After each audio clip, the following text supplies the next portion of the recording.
Est-ce que tu savais que le moteur de la Honda S2000, il avait le meilleur rendement de chevaux par litre et qu'il était considéré comme un des meilleurs moteurs du monde? On va vérifier ça tout de suite dans cette vidéo. Allez, c'est parti! Salut les mecs, moi c'est Guillaume, bienvenue sur Hyper Samplon. Aujourd'hui, on va parler de la Honda S2000. Bon, avant de parler de la S2000, est-ce que tu connais Honda? Non, je ne te parle pas du sumo dans Street Fighter. Je te parle de Honda, le constructeur automobile. Et aujourd'hui, on va parler de la Honda S2000 qui possédait le meilleur moteur du monde sur 4 années consécutives entre 2000 et 2003. D'ailleurs, si tu connais les meilleurs moteurs qui précédaient la Honda S2000 et ceux qui ont suivi, je veux bien que tu me le marques en commentaire. Donc la S2000, elle a été produite entre 1999 et 2009, 10 ans pile poil, à environ 110 000 exemplaires. Et la S2000, c'est pas simplement un roadster où tu vas sortir pour cruiser peinard en ville, mais c'est vraiment une vraie voiture sportive. C'est une véritable machine à sensation avec son moteur le plus performant de sa catégorie pour un 4 cylindres. Et ce 4 cylindres, il a le fameux système à distribution variable VTEC, il a 2 arbre-à-cames en tête et il prend presque 9000 tours, presque comme une moto. La S2000, elle a aussi une très bonne répartition des masses sur sa conception. C'est-à-dire que tu as 50-50 au niveau de la répartition du poids. Et par exemple, tu peux voir ça, que tu ne retrouveras pas trop sur d'autres voitures. On voit au niveau de la baie moteur que le moteur il est bien reculé derrière les roues avant et un peu plus proche de la baie de pare-brise. Et ça, c'est vraiment pour avoir une bonne répartition des masses au niveau de la caisse. Donc c'est pour son moteur et sa conception et encore plein d'autres choses que la Honda S2000, elle est vraiment considérée comme un roadster ultra sportif. Alors, dans la gamme des sportifs de chez Honda, on pourrait là aussi la considérer avec les Honda Type R ou encore les NSX. Ça reste dans les mêmes catégories de sportivité. Et la meilleure preuve que la Honda S2000, c'est une voiture super sportive, quand même, elle a été dans le film aux 8 Oscars, Fast and Furious. Hein, dans le 2, Too Fast, Too Furious.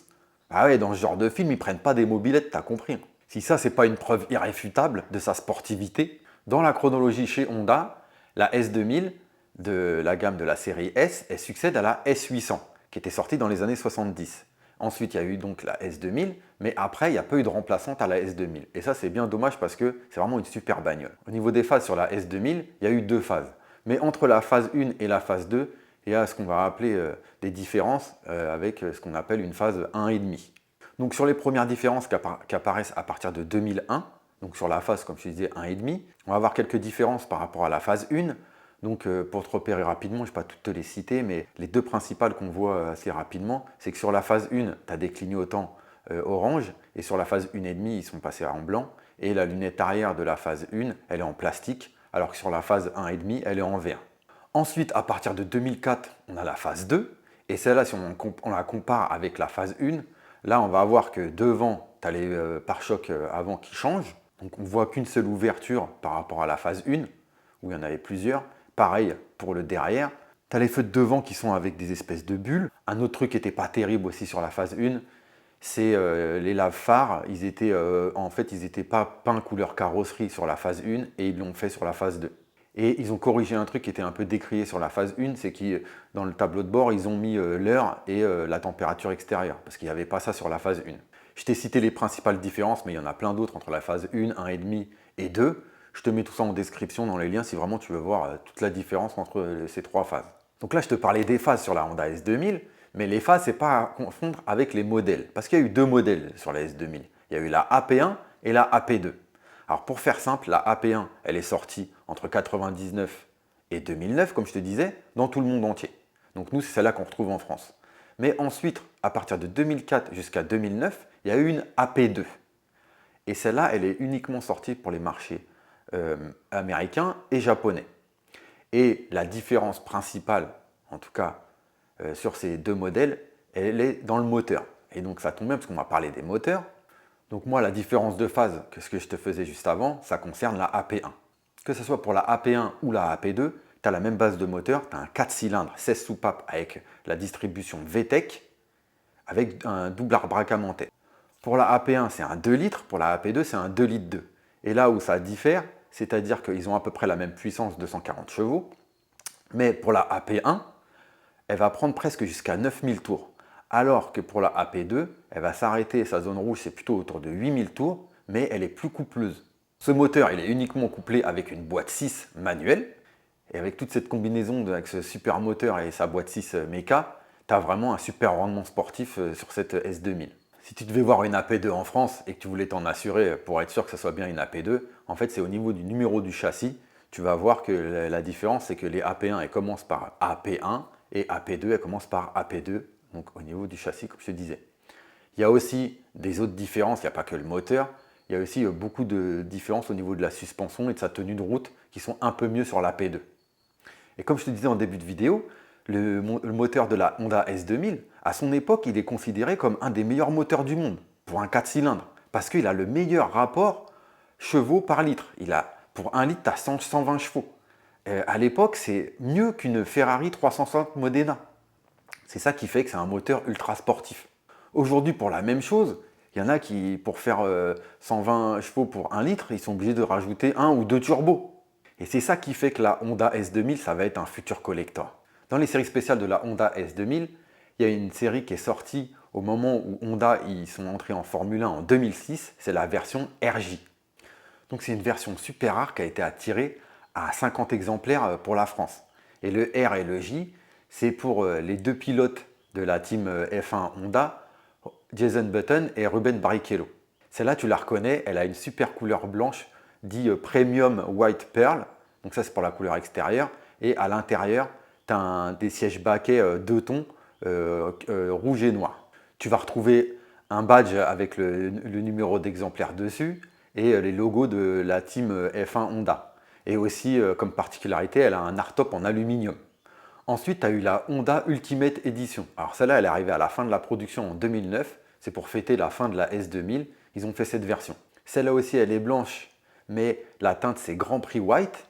Et elle a des jantes couleur graphite. Et ça, c'est pour rappeler les premières Honda qui ont débuté en F1 en 1964. À l'intérieur, tu as un full cuir rouge. Et aussi, tu vas retrouver une petite plaque commémorative avec le numéro d'exemplaire. Il y a eu aussi la Honda Club Racing, aussi appelée CR. Celle-là, elle est assez rare, elle a été faite qu'à 699 exemplaires. Donc déjà, si tu en vois une, tu as de la chance. Mais celle-là, c'est à préciser que en fait, c'est le modèle ultra sportif de la version AP2. Donc certainement, celle-là, tu la retrouveras plus aux US ou au Japon. Du côté des maladies pour la Honda S2000, on ne peut pas le dénigrer. Les japonaises, c'est vraiment des voitures super fiables et Honda aussi. Alors, ce qui était un petit peu dommage sur la S2000, c'est que dans les premiers modèles, on a eu un rappel parce qu'il y a eu des casses moteurs. Les gicleurs d'huile, ils ont été sous-dimensionnés. Donc quand tu étais à haut régime, l'huile, elle n'arrivait pas assez abondamment et ça peut provoquer une casse moteur. Mais Honda, ils ont fait un rappel constructeur sur ça. Et si, admettons, tu devais acheter une S2000 dans les premières phases, si tu veux savoir si le rappel il a bien été fait pour ces fameux gicleurs, eh ben, sur la plaque constructeur, ils ont mis un poinçon. Donc ça, si tu devais, toi, acheter une S2000 de première génération et que tu voulais savoir si c'était fait, vérifie bien cette plaque. Comme je te disais, c'est une voiture qui est relativement fiable et son moteur aussi. Le problème, c'est que comme c'est une ultra sportive, les gens ils ont eu tendance à tirer dedans et forcément, au niveau de la voiture, tu vas abîmer quelques points. Par exemple, tu peux fatiguer l'embrayage, tu peux envoyer trop fort dans le pont, donc il peut subir. Tu vas avoir les synchros des boîtes qui peuvent aussi subir. Donc on va dire que c'est surtout par rapport à ce que les propriétaires ils ont fait dessus au niveau circuit ou ce genre de choses qui fait que tu peux avoir des points faibles à ces niveaux-là. Au niveau du prix et de l'investissement, alors comme je te disais, franchement, tu peux y aller les yeux fermés au niveau de l'investissement et la cote, elle a déjà monté depuis quelques années. Donc aujourd'hui, tu vas la trouver entre 28 et 35 000 euros. Tu as un truc très correct. Si tu ne te débrouilles pas trop mal, tu vas trouver un hardtop qui va avec.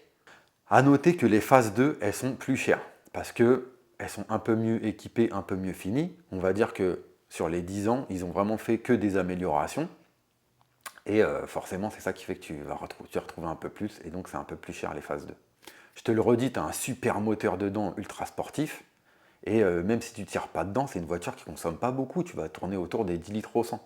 Alors j'entends, il y en a qui vont me dire « Ah non, mais ça fait 5 ans que tu aurais dû investir dedans. » Oui, c'est vrai.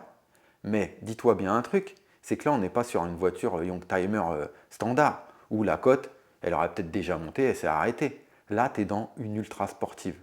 Tu peux comparer ça avec une NSX. Je ne sais pas si tu sais combien ça vaut une NSX aujourd'hui. Ça tourne entre 70 et 100 000 euros. D'accord?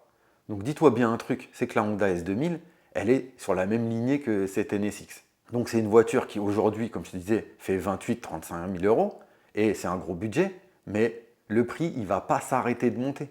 C'est sûr, c'est une voiture dans 10 ans, le prix va doubler et une NSX, ça sera intouchable. Donc tous ceux qui ne peuvent pas se payer une NSX, eh ben, ils vont se rabattre sur la S2000. C'est sûr et certain. Dans ce genre de voiture ultra sportive, au niveau de la cote, là on est au début. Ça a pris, oui, mais ça n'a pas fini de prendre. C'est sûr et certain que ça va continuer. Tu peux regarder tout ce qui est Porsche 993, 996. C'est des voitures, ils ont eu des paliers, ils ont pris, on disait oh, c'est ultra cher, c'est un peu n'importe quoi. Ça continue de prendre. Et cette voiture, la S2000, elle est typiquement dans cette ligne. Donc si tu as un peu de budget, parce qu'il faut l'admettre, 28, 35, c'est un beau budget, mais celui-là, tu es sûr que ton budget, il va évoluer vraiment bien comme il faut. Voilà, c'est fini pour la Honda S2000. Si tu veux encore plus de caractéristiques et encore plus savoir, comme d'habitude dans mes vidéos, je t'ai mis en description plein de liens où tu peux encore apprendre plein de trucs sur la S2000. Si toi tu as une S2000 et que tu penses qu'il faut ajouter des choses ou que j'ai oublié quelques trucs, ben, tu peux le mettre en commentaire, ça fera plaisir aux autres qui veulent peut-être s'acheter une S2000. Et si tu aimes bien les Youngtimers comme moi, ou en tout cas les bonnes bagnoles, eh ben, tu peux aller voir sur ma chaîne, j'ai fait d'autres vidéos. Dernièrement, j'ai parlé de la Audi TT et aussi de la Porsche 986. Je parle aussi de plein d'autres Youngtimers, des BM, des Mercedes. Tu peux me mettre un like pour me donner de la force. Surtout, abonne-toi à la chaîne si tu veux voir les autres vidéos qui vont suivre. Et à la prochaine sur Hyper Samplon.